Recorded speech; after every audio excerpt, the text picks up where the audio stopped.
జనసేనలోకి megastar చిరు మోదీ భేటీలో ఏం జరిగింది? మెగాస్టార్ చిరంజీవి జై జనసేన నినాదం వెనుక వ్యూహముందా? చిరంజీవి ఎందుకు ఆ ప్రకటన చేయాల్సి వచ్చింది? చిరు పొలిటికల్ ఎంట్రీ కోసం ఢిల్లీ వేదికగా జరిగిన డెవలప్మెంట్ ఏంటి? ఎస్, చిరంజీవి సినీ కెరియర్ ఎంత ఇంట్రెస్టింగో పొలిటికల్ అడుగులు కూడా అంతే సెన్సేషన్. ప్రజారాజ్యం పార్టీ పెట్టి అనుకున్న లక్ష్యాన్ని చేరుకోకముందే కాంగ్రెస్లో విలీనం చేసి రాష్ట్ర విభజన తర్వాత నో పాలిటిక్స్ అనేశారు మాస్టారు. కానీ గత 2-3 ఏళ్లుగా ఆయన మళ్లీ పాలిటిక్స్ వైపు అట్రాక్ట్ అవుతున్నారన్న టాక్ వినిపిస్తోంది. దేశ ప్రధాని మోదీతో పాటు పలువురు రాజకీయ ప్రముఖులతో చిరు సన్నిహితంగా ఉండటం ఆ ప్రచారానికి బలం చేకూరుస్తోంది. ఈ నేపథ్యంలో చిరు పొలిటికల్ రీఎంట్రీ ఖాయమన్న వార్తలు ఊపందుకున్నాయి. సరిగ్గా ఇదే టైంలో బాస్ మరో బాంబు పేల్చేశారు. ఏకంగా ఓ సినిమా ప్రీ రిలీజ్ ఈవెంట్లో జై జనసేన అనేశారు. ఫస్ట్ టైం చిరంజీవి నోటి నుంచి జనసేన ప్రస్తావన రావడం హాట్ టాపిక్ అవుతోంది.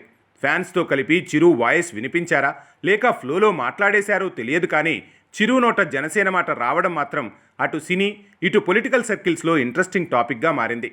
ప్రజారాజ్యం జనసేనపై కీలక వ్యాఖ్యలు చేశారు చిరు. జై జనసేన అని అనేశారు. ప్రజారాజ్యం పార్టీనే జనసేనగా మారిపోయిందన్న మెగాస్టార్ ఐఆమ్ వెరీ హ్యాపీ అంటూ చెప్పుకొచ్చారు. చిరంజీవి వ్యాఖ్యలతో అటు మెగా ఇటు జనసేన అభిమానులు ఫుల్ ఖుషి అవుతున్నారు.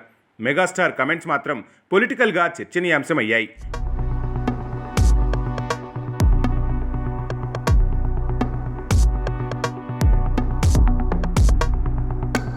26 ఆగస్టు 2008లో ప్రజారాజ్యం పార్టీని పెట్టారు చిరంజీవి. అప్పుడు ప్రజారాజ్యంలో యువరాజ్యం విభాగానికి పవన్ కళ్యాణ్ నాయకత్వం వహించారు. 2011లో కాంగ్రెస్లో పార్టీని విలీనం చేశారు చిరంజీవి. అయితే ప్రజారాజ్యం పార్టీని కాంగ్రెస్లో మెర్జ్ చేయడం పవన్ కళ్యాణ్కు ఇష్టం లేదని అప్పట్లో పెద్ద ఎత్తున ప్రచారం జరిగింది. ఆ విషయంతోనే చిరుతో పవన్ విభేదించారని, కొన్నాళ్లు వాళ్ళిద్దరి మధ్య గ్యాప్ కంటిన్యూ అయిందనే టాక్ కూడా వినిపించింది. అదంతా అలా ఉండగానే 2014లో జనసేన పార్టీని పెట్టేశారు పవన్ కళ్యాణ్. మెగాస్టార్ ప్రజారాజ్యం పెట్టినప్పుడు అన్నయ్యకు అన్ని విధాలుగా అండగా ఉండి కుడిభుజంగా నిలబడ్డారు పవర్ స్టార్. కానీ జనసేన పెట్టాక చిరంజీవి ఇప్పటి వరకు ఓపెన్గా పవన్కు సపోర్టు చేయలేదంటున్నారు ఫ్యాన్స్. మొన్నటి ఎన్నికల్లో పవన్ ప్రభంజనం సృష్టించి మెగాస్టార్ ఇంటికి వెళ్లి మరీ బ్లెస్సింగ్స్ తీసుకున్నారు. ప్రమాణ స్వీకార వేదికపై చిరుకు పాదాభివందనం చేసి అన్నయ్య పట్ల తనకున్న మక్కువను చూపించారు. అయితే ఇప్పుడు చిరు జనసేనపై ఓపెన్గా స్టేట్మెంట్ ఇవ్వడం మాత్రం పవన్ విజయానికి దక్కిన గౌరవమేనని అంటున్నారు సేనాని ఫ్యాన్స్.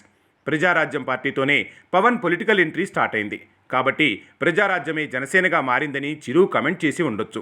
అటు పవన్ పరంగా చూస్తే తన అన్నయ్య పొలిటికల్గా సక్సెస్ కాకపోవడాన్ని డైజెస్ట్ చేసుకోలేక రిస్క్ చేసి మరీ జనసేనతో తిరిగి రాజకీయ అరంగేట్రం చేశారు పవన్. ఇప్పుడు ఆయనకంటూ ప్రత్యేక గుర్తింపు వచ్చింది. ఫ్యూచర్లో పవన్ సీఎం అవుతారని కూడా ఆయన అభిమానులు చెప్తుంటారు.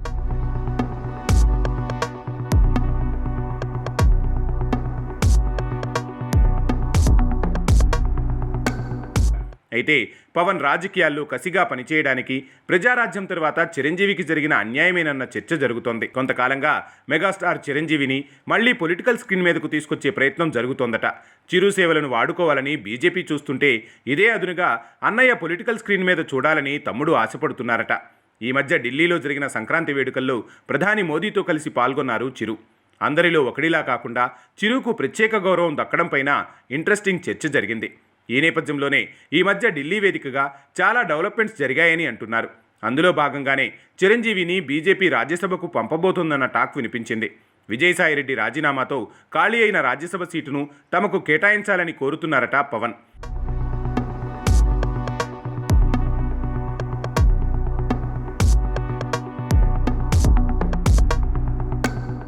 జనసేన కోటాలో అన్నయ్యను పెద్దల సభకు పంపాలని, పరిస్థితులు కలిసి వస్తే రాబోయే ఎన్నికల వరకు పార్టీలో చిరును యాక్టివ్ చేయాలని పవన్ ప్లాన్ చేస్తున్నారట. బీజేపీతో కలిసి సత్తా చాటితే తాను అనుకున్నట్టుగా చిరును ఉన్నతమైన స్థానంలో చూడొచ్చనేది పవన్ ఆలోచనట. ఏదేమైనా చిరు నోట జై జనసేన స్లోగన్ వినిపించడం వెనక ఏదో వ్యూహం ఉందన్న టాక్ అయితే వినిపిస్తోంది. ఏదో కాకతాళీయంగా మాట్లాడారని అనుకోవడానికి లేదని లేటెస్ట్ డెవలప్మెంట్స్కు లింకు పెడుతున్నారు. జనసేన నుంచి చిరు రాజ్యసభకు వెళ్తారా? పొలిటికల్ స్క్రీన్పై మెగా బ్రదర్స్ ఒకే ఫ్రేమ్లో కనిపించబోతున్నారా అనేది వేచి చూడాలి.